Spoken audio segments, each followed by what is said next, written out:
Avant que d'ouvrir la séance, je vais laisser maintenant la parole à notre collègue Étienne Boudet, qui va nous faire une conférence sur la médecine arabe au Xe, XIe et XIIe siècle.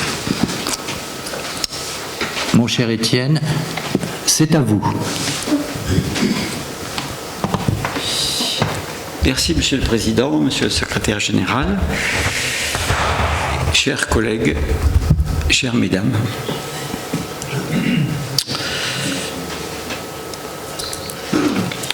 Nous n'allons pas remonter jusqu'aux papyrus égyptiens ni aux écoles de Clyde et de Kos, qui par ailleurs étaient rivales, je vous rassure donc tout de suite. Notre présentation portera sur l'âge d'or de la médecine arabe avec ses grandes découvertes. On ne peut pas voir clair la lumière. Oui.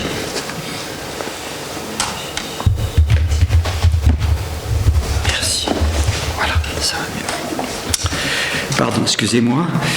Voilà. Au Xe, XIe et XIIe siècle.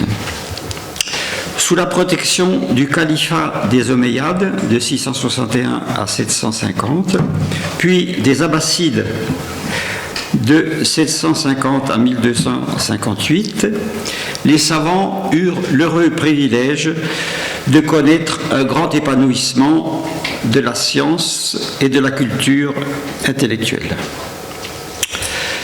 Et tout ça dans tout l'empire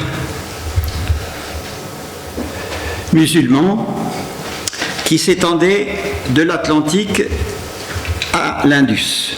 Tout ce qui est en vert représente l'empire musulman.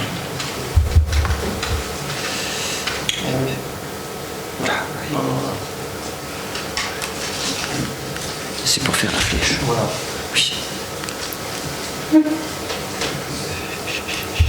Pour revenir en arrière. Oui. Voilà.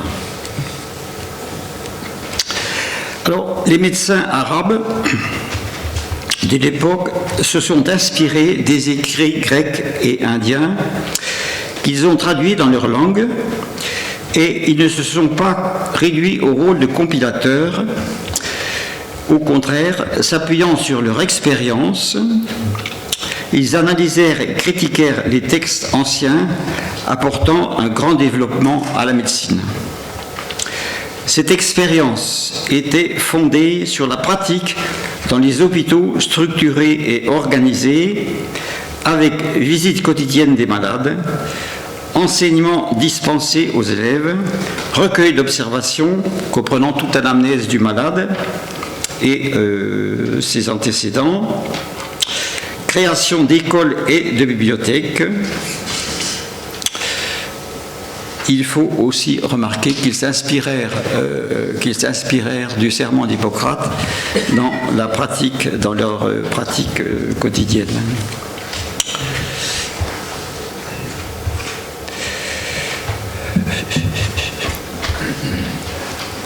Voilà le plan d'un hôpital de l'époque, avec au centre une cour avec un bassin d'eau.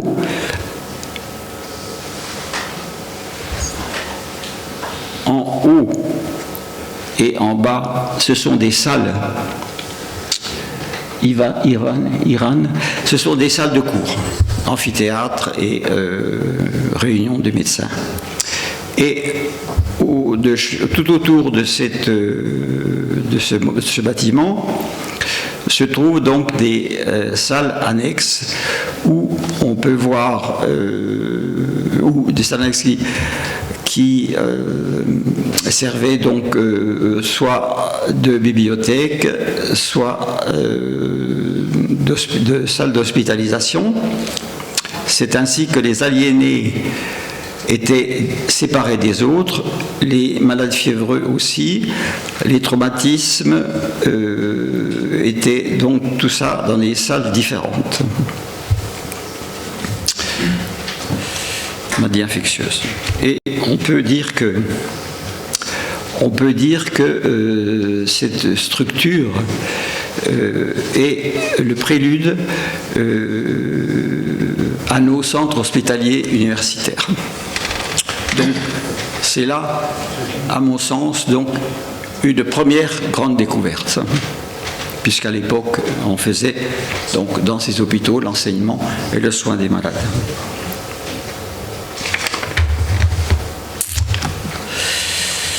Bagdad possédait son hôpital dès le IXe siècle. Et partout où se répandit l'Empire arabe, où s'étendait la Péringue, des hôpitaux furent créés à Damas, Le Caire, Jérusalem, Antioche, Fès et Kairouan et Cordoue, où de nombreux cliniciens et thérapeutes se sont illustrés. Parmi eux, Rhazès, Avicenne, Abulcassis, Avenzoar, Ibn Nafis, Averroès, Mémonide. Leurs œuvres furent traduites en latin et c'est comme cela qu'elles nous sont parvenues en France, à travers le Maghreb et l'Espagne. Elles vont influencer pour des siècles un mouvement de connaissance dans toute l'Europe. Conquête, je cite, conquête de la dignité du corps et de l'esprit, évolution générale de la civilisation, développement de l'art médical, de la morale et de la déontologie.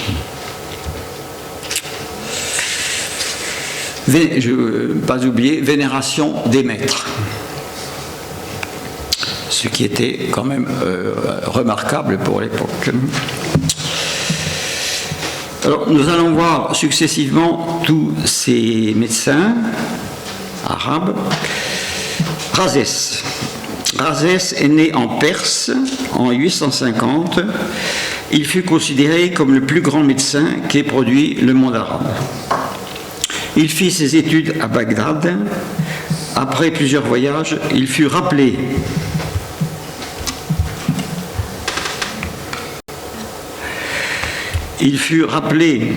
dans cette ville par le souverain pour diriger le nouvel hôpital qui venait d'être construit. Il faut remarquer qu'à Bagdad, il y avait plusieurs hôpitaux. Il n'y avait pas qu'un seul hôpital. Il dispensait son enseignement à plusieurs centaines d'élèves. Son œuvre la plus remarquable reste Le Continent,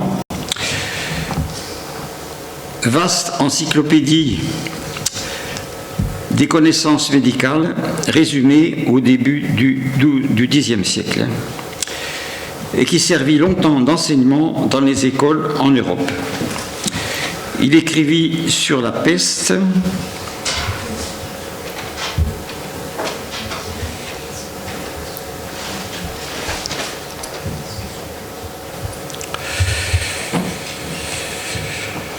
la première monographie de la variole, que l'on connaît sur la variole, conservée à la Bibliothèque nationale. Il distingua les affections cutanées vésico-pustuleuses de la rougeole. Il versait aussi dans la philosophie, les arts, la musique, l'astronomie. Il écrivit plusieurs ouvrages sur la sphéricité de la Terre. Il dit qu'elle est plus petite que le Soleil et plus grande que la Lune. Il s'éteignit à Ré, sa ville natale, en 923, à 73 ans.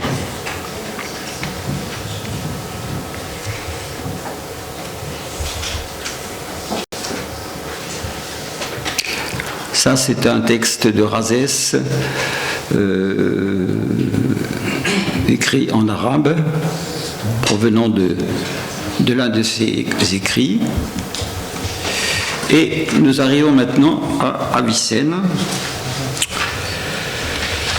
que nous connaissons tous. Voilà. De son vrai nom, Ibn Sina, né près de Boukhara au Turkestan en 980.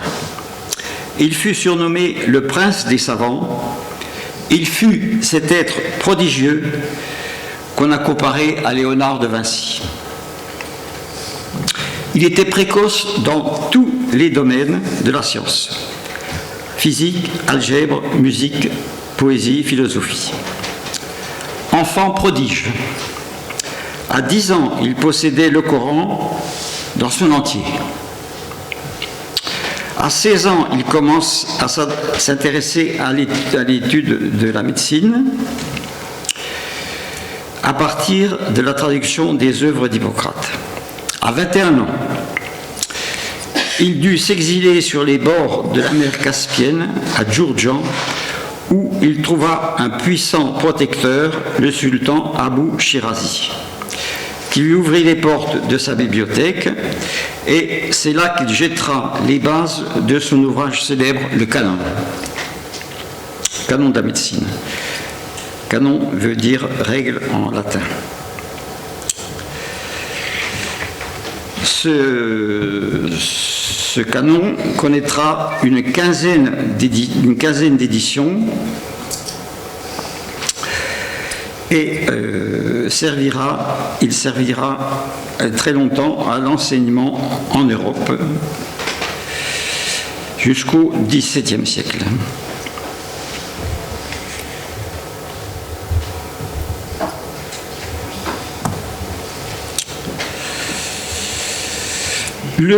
Cette œuvre est divisée en 5 livres. Il donne la définition du cancer, tumeur qui augmente progressivement de volume et étend ses racines dans les tissus avoisinants. Il donne la première description des muscles de l'œil, distingue la pleurésie de la médiastinite, la méningite des autres affections délirantes. Il décrira les symptômes du diabète, les différentes variétés d'ictères, la cause des sciatiques, et il étudiera l'étiologie de l'apoplexie ayant 3 causes. L'apoplexie, la pléthore ou congestion cérébrale, l'occlusion des voies circulatoires et la contraction des vaisseaux. Il introduira en thérapeutique les laxatifs doux, la semence de colchique dans la goutte, la cure de montagne pour les tuberculeux, les eaux sulfurées pour les rhumatisants. Et en 1900, on comptabilisait plus de 100 ouvrages de lui, dont 43 œuvres médicales. Il était reçu dans les cours princières en Perse et en Mésopotamie. Il restera la base de l'enseignement jusqu'au XVIIe siècle en Europe, et en particulier à Montpellier, qui est la première, où a été créée la première école de médecine à Montpellier. Il décédera en 1037 à l'âge de 57 ans.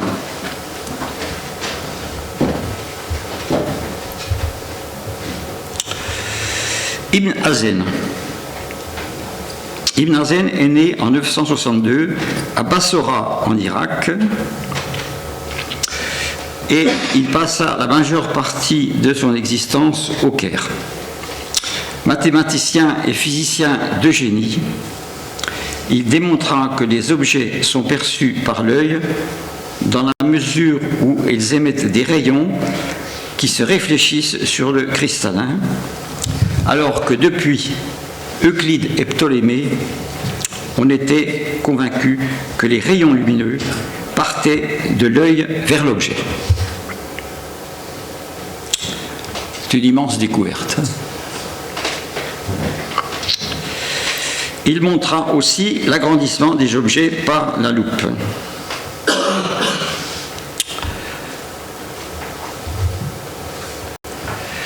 Transportons-nous maintenant à l'autre extrémité de l'Empire musulman, en Espagne, conquise en 711 et qui tiendra en Europe au XIIe siècle le flambeau des connaissances.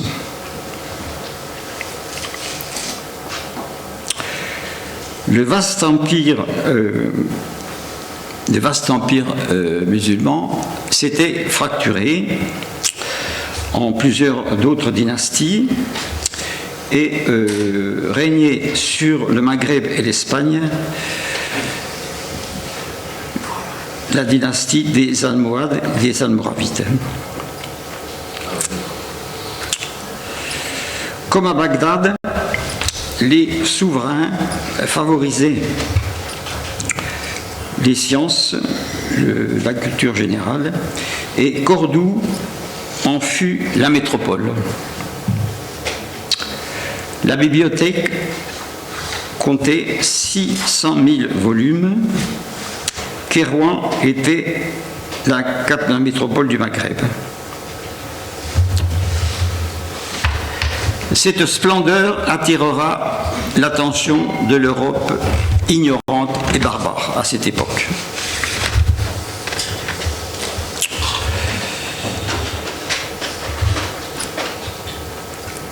Abulcasis. Abulcasis vécut à la même époque qu'Avicenne. Il est né à El Zara, près de Cordoue, en 936. Il fut l'auteur de techniques chirurgicales inédites et imposera la chirurgie comme une discipline majeure. Son œuvre, appelée le Tasrif, comprend 30 volumes. Il est divisé en 3 parties: la cautérisation, la médecine opératoire et les luxations et fractures.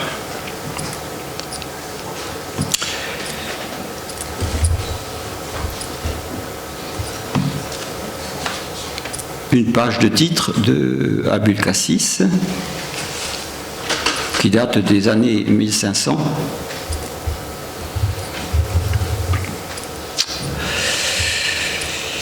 Il traitera de l'extraction des flèches, de l'ablation des polypes du nez, pratique la trachéotomie, la lithotomie chez la femme et invente la ligature des artères.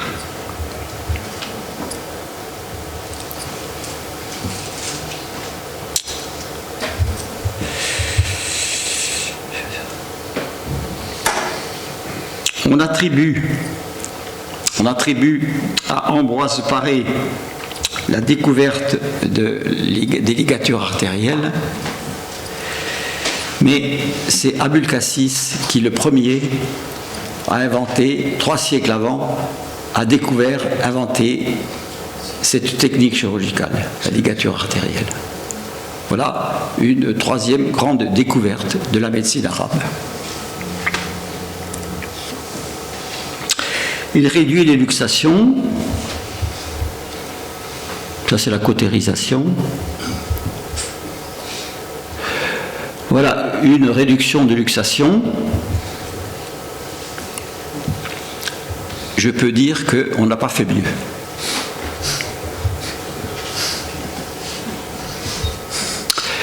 Il décrivit et fit construire des instruments de chirurgie pour chaque intervention. Ça, c'est les instruments de chirurgie dentaire. Voilà aussi des instruments que Abulcasis a fait fabriquer.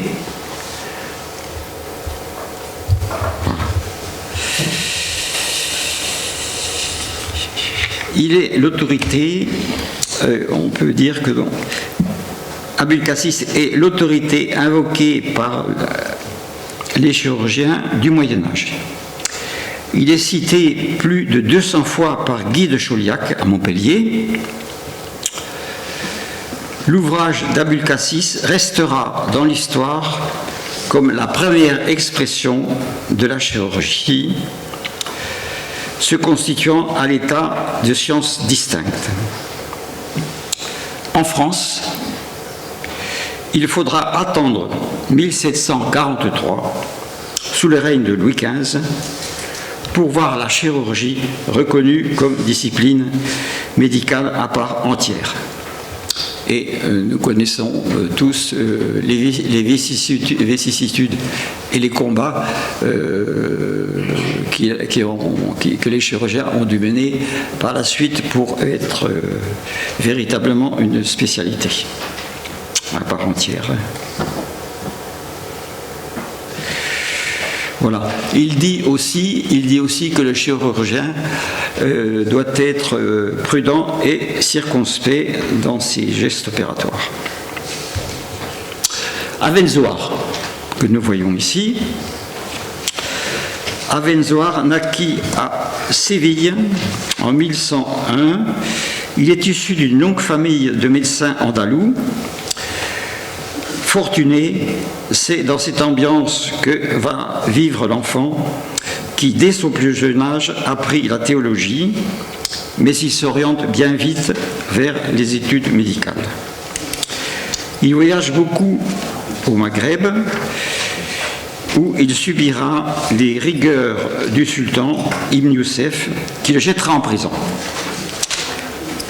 L'avènement d'un nouveau calife qui reconnaîtra bien vite son génie, le fera libérer et le nommera ministre de son royaume. Avenzoar écrivit de nombreux livres de réflexions thérapeutiques, sur les réflexions thérapeutiques, les aliments, les maladies du rein. Le Tepsir est le plus célèbre de ses ouvrages, où il traite de la gale, des épanchements péricardiques, des tumeurs du médiastin. Il décrit aussi les maladies du cerveau, épilepsie, convulsions, hémiplégie. Son originalité fut de rester un médecin sans toucher aux autres disciplines, comme la philosophie, les mathématiques et la théologie.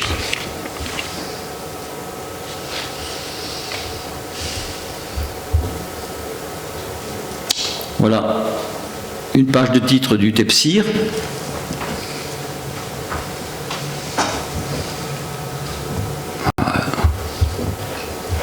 Averroès. Averroès, né à Cordoue en 1126, il fut l'élève d'Avenzoar. Son premier périple le mène à Marrakech, où il va connaître l'exil et la disgrâce sous le sultan Yacoub el-Mansour, pour des raisons d'orthodoxie du Coran. Brillant dans la jurisprudence, la théologie, la métaphysique, il est plus connu comme philosophe que comme médecin grâce à ses commentaires sur Aristote qu'il vénérait et qui le mènent à annoncer ses théories. La philosophie doit concorder avec la religion, de la même manière que l'âme et le corps sont unis. Mais l'âme reste après le corps. La vérité se trouve entre la raison scientifique et la foi. Ces théories lui valurent un succès durable en Italie, et particulièrement à l'école de Padoue, qui était l'une des 3 grandes écoles en Italie, avec Pavie et Bologne.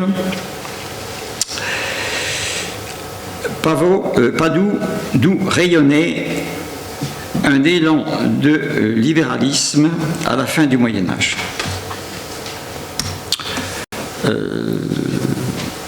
Je vais parler de saint Thomas d'Aquin, docteur de l'Église, qui a repris ses idées en disant que toutes les découvertes de l'esprit devaient être jointes à la doctrine de l'Église. On rejoint un peu ainsi Averroès, qui fut d'ailleurs condamné par les orthodoxes coraniques. Dans le domaine médical, Averroès nous laisse son célèbre colligé, Caliade ou colligé. en 7 livres, dont on relève une analyse brillante sur le rôle de la rétine dans la vision, et cette remarque capitale que la variole n'atteint jamais 2 fois la même personne. Il séjournera 2 ans en Tunisie, où il dirigera l'hôpital de Sousse et fut un excellent praticien. Comme nous venons de le voir, il subira à la fin de sa vie les critiques des oulémas, fanatiques. Il mourut en 1198, à l'âge de 72 ans, à Marrakech, où un hôpital porte son nom. L'hôpital Averroès, qui est l'hôpital civil de Marrakech, à côté de l'hôpital militaire.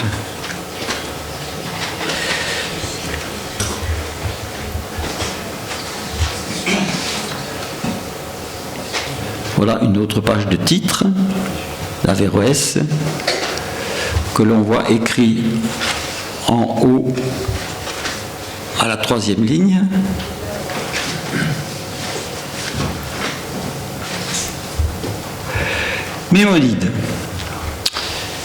Mémonide, né à Cordoue en 1135, d'une famille née de famille israélite.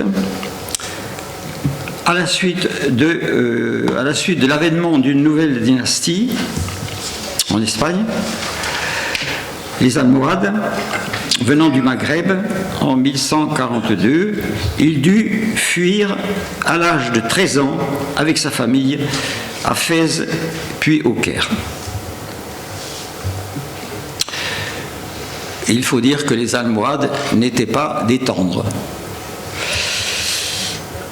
d'après ce que j'ai pu entendre au Maroc, à Marrakech. Il est connu comme philosophe, théologien, chef spirituel.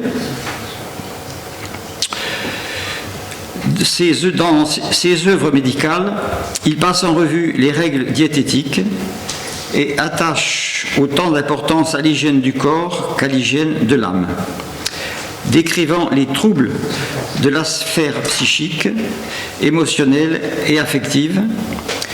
Il développe les méthodes de psychothérapie qui fortifient le caractère et réalise et apporte les qualités du cœur et de l'esprit. La place la plus ancienne, il place parmi ces qualités le cœur et l'esprit, la bonté, la charité, la piété. Jusqu'au XVIIe siècle, on trouve encore des citations intitulées Dixit Rabbi Moïse. Il décède en 1206 à l'âge de 69 ans.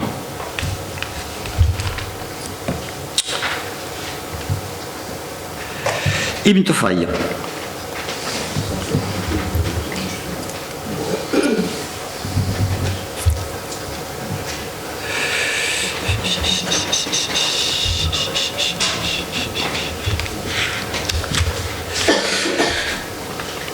Ibn Tufayl, il n'y a pas de photo de lui. Ibn Tufayl, que je voudrais ne pas oublier, vécu au XIIe siècle. Il est né à Cadix. Il a donné son nom à un hôpital où j'ai travaillé, à Marrakech. Il professa à Grenade, mourut à Marrakech. Le sultan en personne assistera à ses funérailles.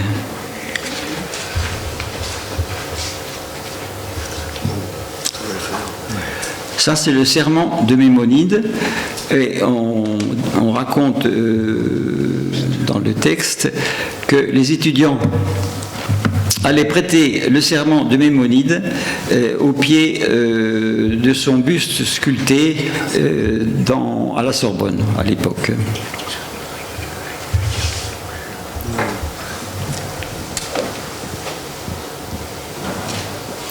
Voilà une page de titre. Ibn Nafis.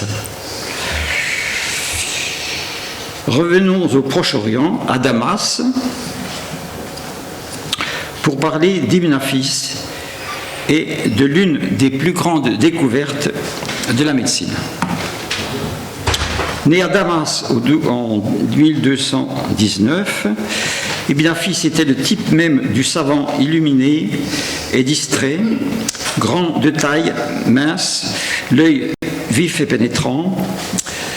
Son esprit critique lui faisait partiellement remettre en cause les enseignements de Galien et d'Avicenne, qu'il avait beaucoup de mal à transmettre à ses élèves. Il brilla d'un vif éclat par son enseignement à l'école du Caire, puis revint à Damas comme médecin-chef de l'hôpital El-Mansouri. C'est là qu'il rédigea son encyclopédie, son traité d'ophtalmologie et ses commentaires sur le canon d'Avicenne, dans lequel il décrit magistralement le mécanisme de Ibn Nafis, une page de titre, où il décrit magistralement le mécanisme de la circulation pulmonaire. Étienne.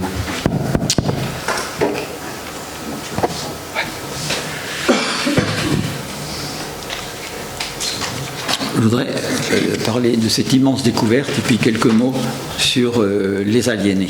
Ça ne prendra pas trop de temps. Est-ce que là tu peux dépasser, Étienne? Oui. Juste, alors, je vais écourter mon exposé. Alors, je traduis ici l'une des plus grandes découvertes de la médecine.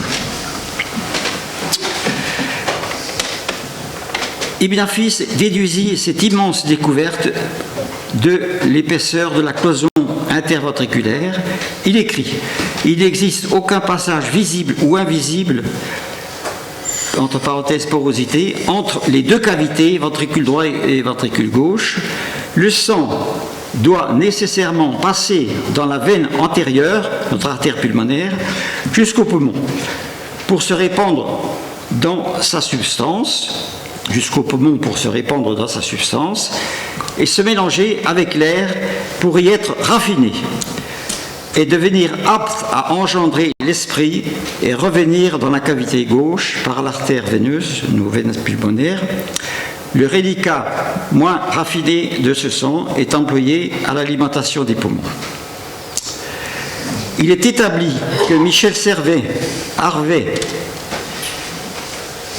et Colombo, qui travaillaient à l'école de Padoue, avaient connaissance de ce texte, de cette découverte, qui avait été traduit en latin.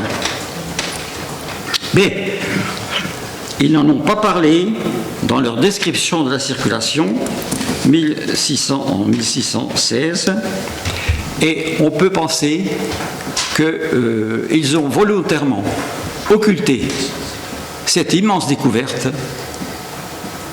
qui datait de 3 siècles auparavant pour s'attribuer la paternité de la découverte de la circulation.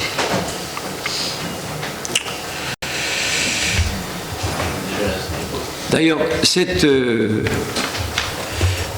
découverte d'Ibn Nafis ne fut connue que par 2 thèses de doctorat en médecine, en 1924 à Fribourg, par un médecin syrien, et plus tard une 2e thèse d'un autre médecin, Abdelkrim Shahedi.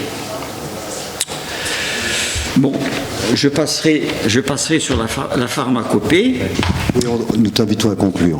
Voilà. Puisque là, on est à la fin du XIIIe siècle, si j'ai bien compris. Je t'en prie, on t'invite à conclure, puisque la période est terminée. Voilà. Alors, je passerai sur la pharmacopée. Nous connaissons tous le camphre, utilisé encore actuellement, mais découvert par les médecins arabes, introduit par les médecins arabes. Alors, je voudrais aussi terminer. Ça, c'est l'hôpital d'Alep, une vue de l'hôpital d'Alep. Je voudrais dire en 2 minutes que, à propos des aliénés dont nous avons déjà parlé. La médecine arabe brillait par son sens humanitaire et son esprit de tolérance. Dans les hôpitaux, les aliénés étaient séparés des autres malades et bénéficiaient d'une attention particulière. On leur faisait écouter de la musique, pratiquer des activités, les écouter, des ateliers de couture pour les femmes. À la même époque en France, les malades étaient enchaînés. Il fallut attendre l'arrivée de Philippe Pinel à Paris en 1778 pour voir les aliénés libérés de leur chaîne, soit 5 siècles plus tard. Philippe Pinel, venant de Toulouse, décide de continuer ses études à Paris le 6 août 1793. À Paris, le 6 août 1793, il est nommé médecin-chef des infirmeries à Bicêtre et après avoir présenté un mémoire sur la manie, il est nommé professeur de pathologie interne à la toute récente école de santé de Paris, où il enseigne. Et c'est là qu'il observe les aliénés, connaît leur histoire, leurs antécédents, et c'est là qu'il donnera l'ordre d'enlever les chaînes aux aliénés. Nous voyons ce célèbre tableau qui a été très longtemps affiché à la Pitié, Salpêtrière, et qui est maintenant en toute sécurité dans les sous-sols de l'hôpital. Voilà. Merci, il institua, c'est lui qui institua, après avoir observé les aliénés, c'est lui qui institua un traitement, le traitement psychiatrique, qu'on appelle traitement moral, et donc qui est les prémices de la psychiatrie. Et j'ajoute en une ligne qu'un autre titre de gloire qui doit être attribué à Pinel, c'est l'interdiction de procéder au saigné chez les aliénés. Je vous remercie. Merci. Merci infiniment, mon cher Étienne, de cette rétrospective sur la médecine arabe. On n'aura pas le temps de commenter ou de faire des questions parce que l'heure avance. En tous les cas, merci pour cet excellent travail et de l'avoir présenté en séance plénière à notre chère Académie.